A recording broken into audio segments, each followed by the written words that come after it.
My people, unbelievable, wonder shall never end. It don't happen again, it don't settle. Not be small something, my people. This update, so they come from Mathias Ezeaku.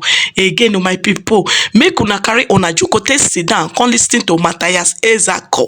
As I dey talk to una now, Mathias Ezeaku come wake up. As Ndioka dey do am early morning, they will go evangelism.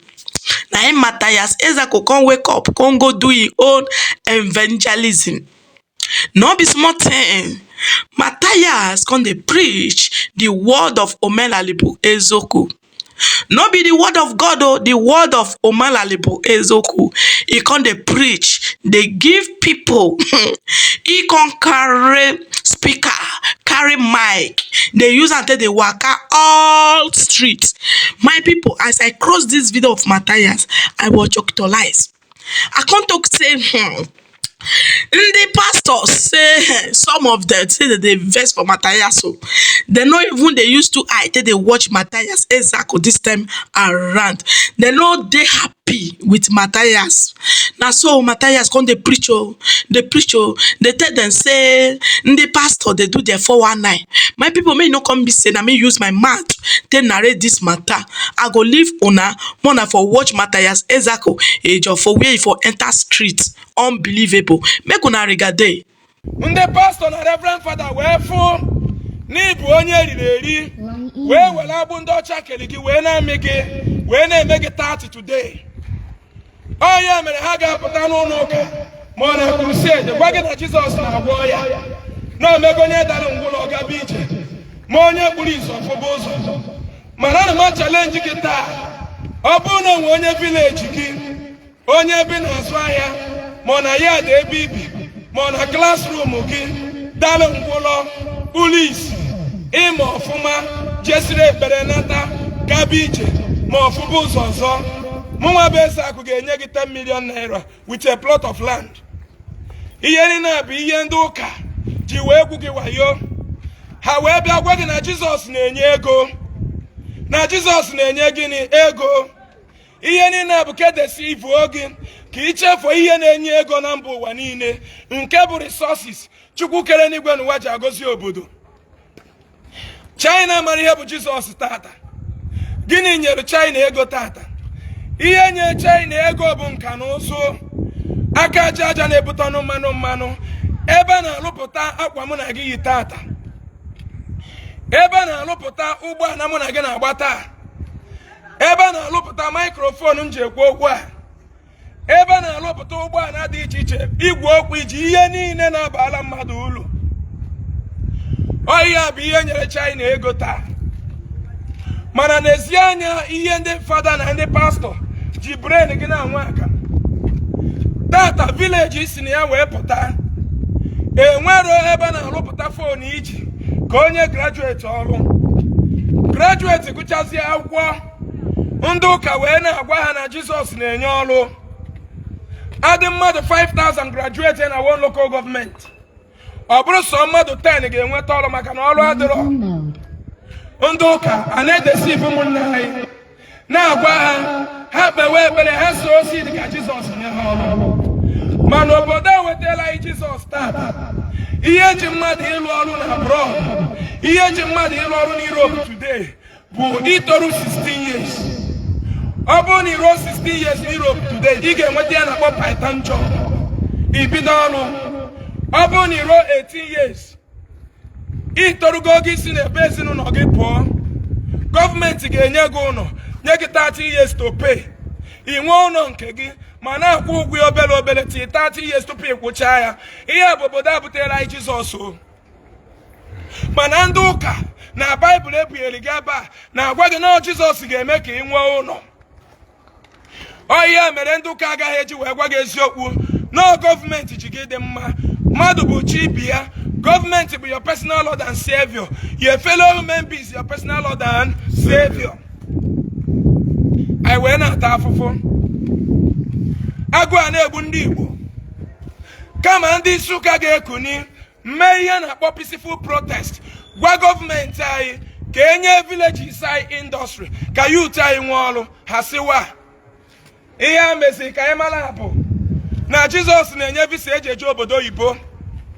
ije n'obodo oyibo tata ịbata na Dubai today ụmụ Igbo nọ na nga na Dubai dị over 8,500 people in number. Ụmụ bayi nọ na nga na Malaysia today dị over 15,000 in number. Ndị bayi nwugo na Mediterranean Sea today dị over something thousand. Ihe niile abụ ihe ndị ụka ji aha Jizọs wee mee anyị. Ha na-agwa anyị na Jizọs na-enye anyị visa ka anyị jewe obodo oyibo. Mana anọ m ebe a na-agwa gị na mmadụ ije obodo oyibo abụrụ miracle. Enwere Jizọs na-enye visa ije obodo oyibo. Mmadụ ije obodo oyibo frustration. Na ọ maziri oge eme.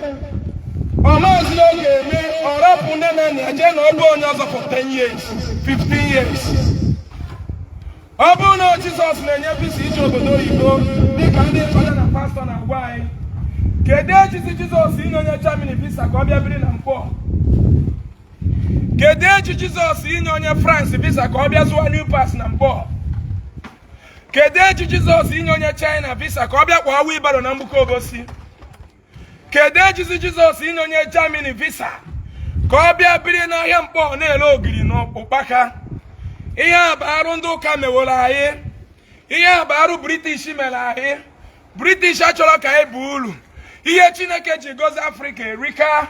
Africa nwere gold, Africa nwere mmanụ, Africa nwere diamond. Mana ndị ọcha echiene ndị Africa anya n'enu. Ihe onye Africa na-enezi anya bụ n'enu. Ndị ọcha wee chedo anya na mmiri mmanụ anyị na-ana, were gold anyị na-ana, were silver anyị na-ana, were ihe dị iche iche n'ala Igbo na-ana na-eji edozi ibe ha. Mezi anyị nwe ya bụrụ ndị ayịyọ. Onye Igbo na-ayọzi Jizọs ego. Onye Igbo na-ayọ Jizọs ego. N'ọnụ na Jizọs na-enye ego. Mana the richest man today in the whole West Africa is not even a Christian. He's a Muslim, which is Dangote. Ndị ọcha wee were afọ Jizọs na anyị n'iyi. N'okporo ụzọ be anyị ka ọ dị taa. Ije ebe ndị ọcha, ị ga-agba ihe niile ya agbabe, ị gaghị afụ galop. Ịpụta n'efifie, ị gaghị afụ nnukwu moto.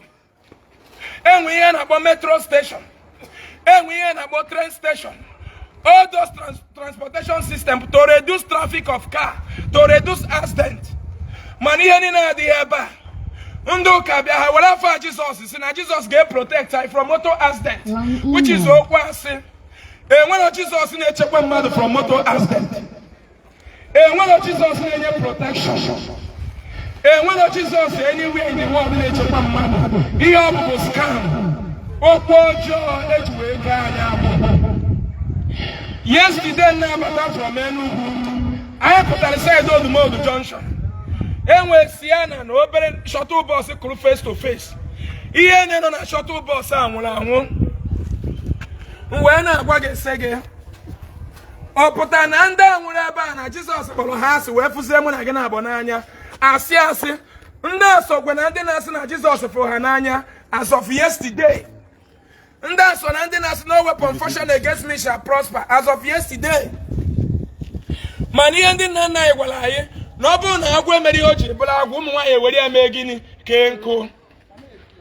Nke pụta na ọ bụrụ na ị nwere ezigbo okporo ụzọ na moto accident ga na-eme na mụ na gị tata bụ ndị nwụfọrọ anwụfọ. O nwere ike ịbụta ọnụ m echi, o nwere ike ịbụta ọnụ gị echi. Ihe niile Nigeria pastors na reverend fathers na-eme anyị ebe a bụ wayo. Ego gị ka fa chọrọ. Ndị ọcha wetara gị Jizọs ka wee nalụ gị ego, wee napụ gị uche, wee mee gị bụrụ olu, wee mee gị bụrụ onye ayịyọ. Onye Igbo sekpụla aha na ọkpịa na-abụ na-ayọ ayịyọ. Ọkụta iketa ọnụ sụọ agbụ ya na-akpọ speaking in tongue. Laba laba laba, robo robo robo, laka laka laka. Ịjụọ ya ọsị gị na ha asụsụ ndị eluigwe. Akụkọ ndị eme gịnị? Ndị eriri eri. Pastor gị mana nwere Jizọs na-enye protection. That is why o ji mopo na escort na-aga. Ije na cathedral today, ebe ndị bishop ubi, ị nwere ike iti isi ebe a kịta. Ị ga-afụ more than 40 security men with AK-47 pumping action. Na-eche reverend father nche, na-eche bishop nche. Ofu ndị aji polisi eche onwe ha nche ga-enye gị stika sị gị na stika ya na-eche gị. Ofu ndị aji polisi eche onwe ha nche ga-enye gị olive oil, gwa gị na olive oil na-echekwa mmadụ. Ụmụ Igbo kụnyenu n'ụla. Enwere eluigwe ọbụla ị na-eje. Ihe ndị nna nna anyị gwara reincarnation, onye nwe ọbịa ụwa ọzọ. That ị na-ekele m na ịbụ Christian. Ị bụrụ Christian by birth. Ị bụrụ Christian by through inheritance. Ị bụ Christian by accident. That ị na-ekele m na ịbụ Christian. Ị bụrụ Christian through inheritance. Ị bụ Christian through accident. Maka na ọ bụrụ ndị Islam wetara religion ha tata mụ na gị ga-abụ Muslim. Ọ bụ eziokwu?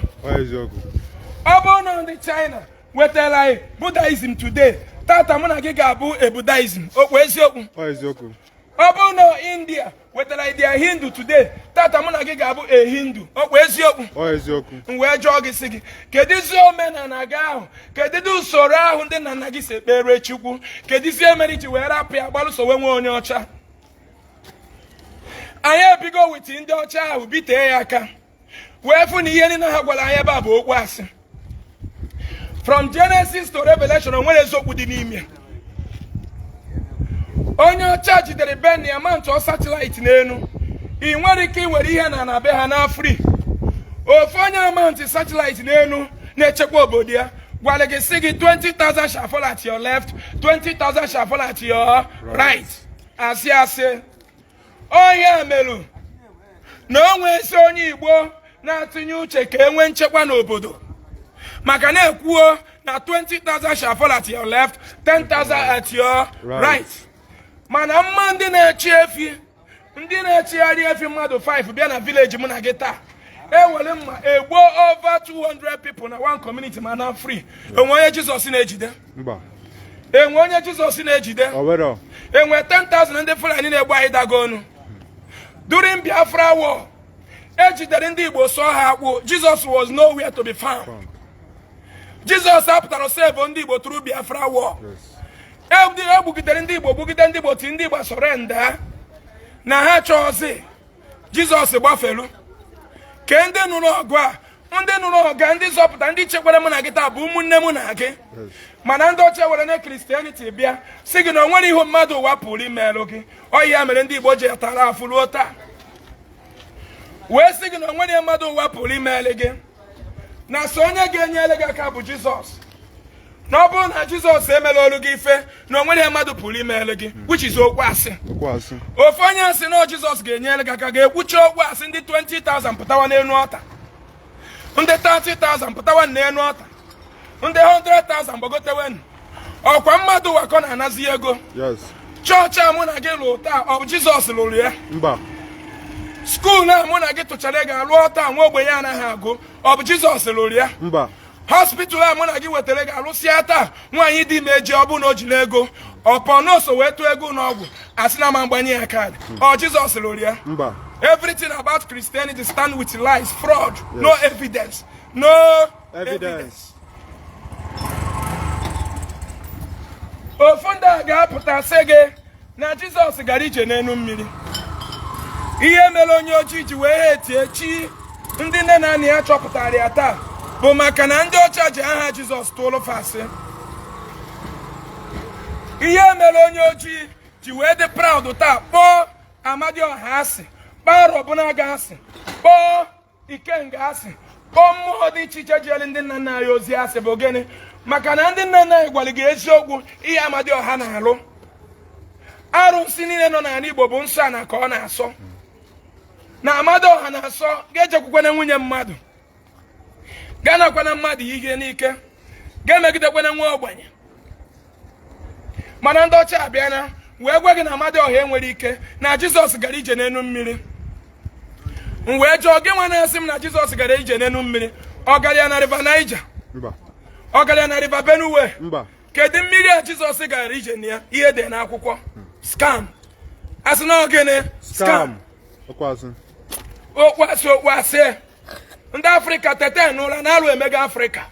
Ọ bụrụ na religion abụrụ business, kedụzi ka Anglican ji wee nọrọ iche, Catholic anọrọ iche, Anglican anọlụ, Chuzi anọlụ, Pentecostal anọlụ, wa na ha na-ekele m n'ofu Jizọs ka ha na-akpọ. Ọ business ihe mere ha ji nọrọ iche na ha na-achụ gịnị? Ego. Oh yeah, my pastor giga analege go private jet $65 million. $65 million. Go there, go here for. He will up banaga.